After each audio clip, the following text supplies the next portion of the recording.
Olá, este é o Conexão. Oswaldo Euclides de Souza Aranha nasceu em Alegrete, no Rio Grande do Sul, em 1894.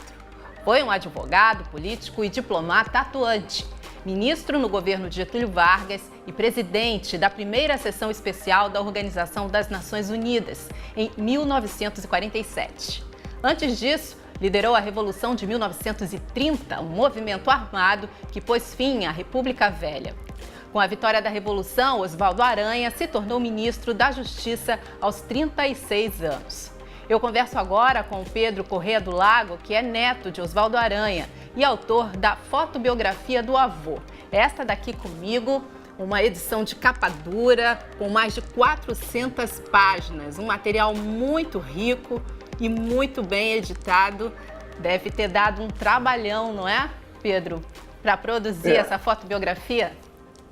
Na verdade, o trabalho começou há muitos anos com a formação da coleção de fotos pela minha mãe, que juntou muitas fotos, e a família toda, o próprio Oswaldo Aranha, tinha juntado um arquivo de mais de 100 mil documentos com a correspondência dele nas diversas funções, foi doado para o Centro de Pesquisa e Documentação da Fundação Getúlio Vargas, no Rio de Janeiro. Mas as fotos privadas ficaram com ela e durante muito tempo nós planejamos fazer uma espécie de organização disso. O trabalho propriamente dito desse livro acelerou nos últimos 6 meses. Eu já tinha preparado muita coisa, mas foi quando eu terminei de escrever e consegui o material adicional. Você descobriu curiosidades do seu avô que você até então não sabia? Olha, eu conhecia bastante bem a vida dele, mas é verdade que o mergulho na vida dele foi um pouco, como te dizer, revelador, no sentido de voltar a conviver com a figura que a gente conhece bem, mas que, evidentemente, tem aspectos que se revelam melhor na pesquisa. Como você conseguiria resumir para a gente, né, a importância política do Oswaldo Aranha? Olha, eu diria para você que ele teve 3 momentos em que a atuação dele foi decisiva, a meu ver. Eu acho que, às vezes, alguns momentos da história, a personalidade de alguns dos protagonistas faz diferença. Eu acho que sem ele, talvez a Revolução de 30 não tivesse ocorrido, certamente não teria ocorrido como aconteceu, porque o Getúlio Vargas deixou ele fazer toda a organização, junto com os jovens tenentes, porque ele temia de se comprometer com um movimento que podia dar errado. Se desse certo, ele virava presidente. Se desse errado, a culpa era do Oswaldo Aranha. Então, eu acho que acabou que o papel dele realmente para organizar aquilo tudo e para tecer as alianças, com 35 anos ele tinha energia e idealismo para isso, e realmente, sem ele, eu acho que a Revolução de 30 não acontecia como aconteceu, e comigo concordam muitos historiadores. O segundo grande momento foi durante a Segunda Guerra Mundial, quando como ministro exterior, ele teve um papel fundamental para trazer o Brasil na guerra do lado dos aliados, da Inglaterra, dos Estados Unidos, contra o eixo que era a Alemanha do Hitler e a Itália do Mussolini e o Japão, que provocavam grande admiração em muitos membros do governo de Getúlio Vargas, inclusive os militares. Então, eu acho que nesse momento, sem a atuação dele, que tinha sido embaixador nos Estados Unidos e era um democrata convicto, provavelmente a história teria sido diferente.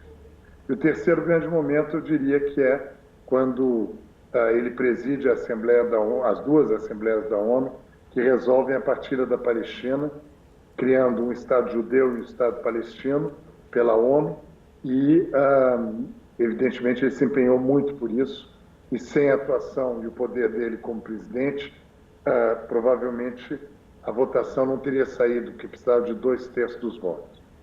Você lembrou aí que seu avô foi embaixador em Washington. Qual foi a importância dele para a diplomacia brasileira? Como você traça aí brevemente esse período? Olha, ele não era diplomata de carreira, então ele foi nomeado embaixador político em Washington, teve uma atuação que todos consideram que foi marcante, e depois ele liderou a diplomacia brasileira como ministro do exterior, como chanceler, durante 6 anos, de 38 a 44, e justamente no período da guerra.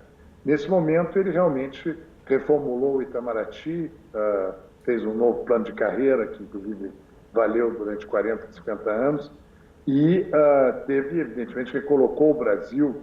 Hoje os historiadores estão de acordo que as posturas que ele sugeriu ao Vargas, ou que ele próprio assumiu, deram um outro lugar para o Brasil no mundo. Olha, o seu avô frequentava um restaurante famoso aqui no Rio de Janeiro, na região da Lapa. O nome dele foi, inclusive, parar no cardápio. Conta essa história pra gente. Olha, não está muito claro qual que foi o restaurante que inventou o filé Oswaldo Aranha. Mas, realmente, hoje é um prato que está presente como churrasco, como filé, como contrafilé, enfim, em grande número de cardápios brasileiros, e contribui, talvez, mais que muitas outras coisas importantes para lembrar o nome dele. Fala-se no Lamas, fala-se no Cosmopolita, fala-se no Senadinho, não é muito claro qual o restaurante. O fato é que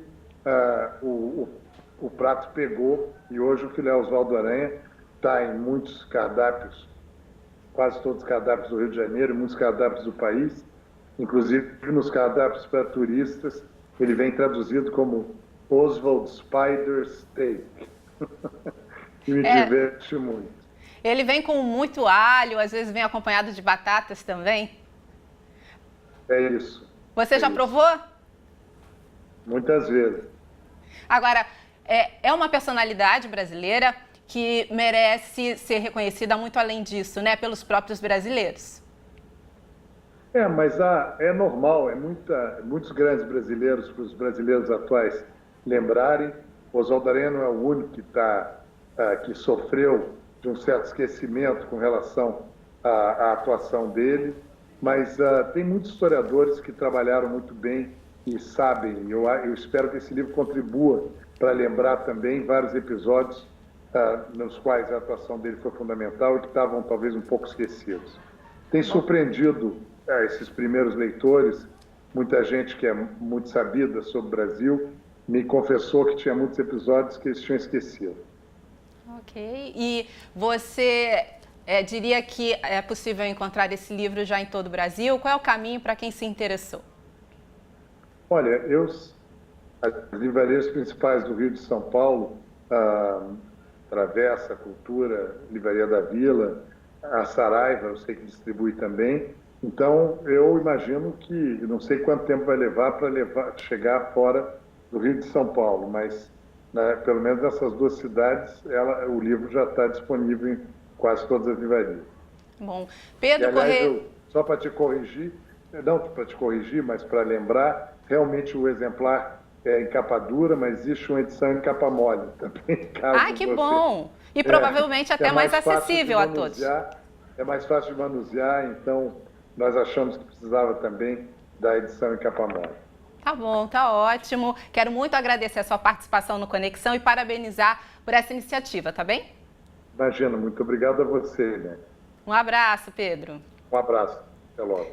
E para você de casa, eu mostro mais uma vez o livro, ó. Tá aqui, essa é a edição, então, especial em capa dura para você. Vale a leitura para conhecer melhor esse brasileiro tão influente no Brasil e no exterior também. No próximo bloco, nós vamos falar sobre a relação homem-robôs. Será que os androides podem nos superar no mercado de trabalho?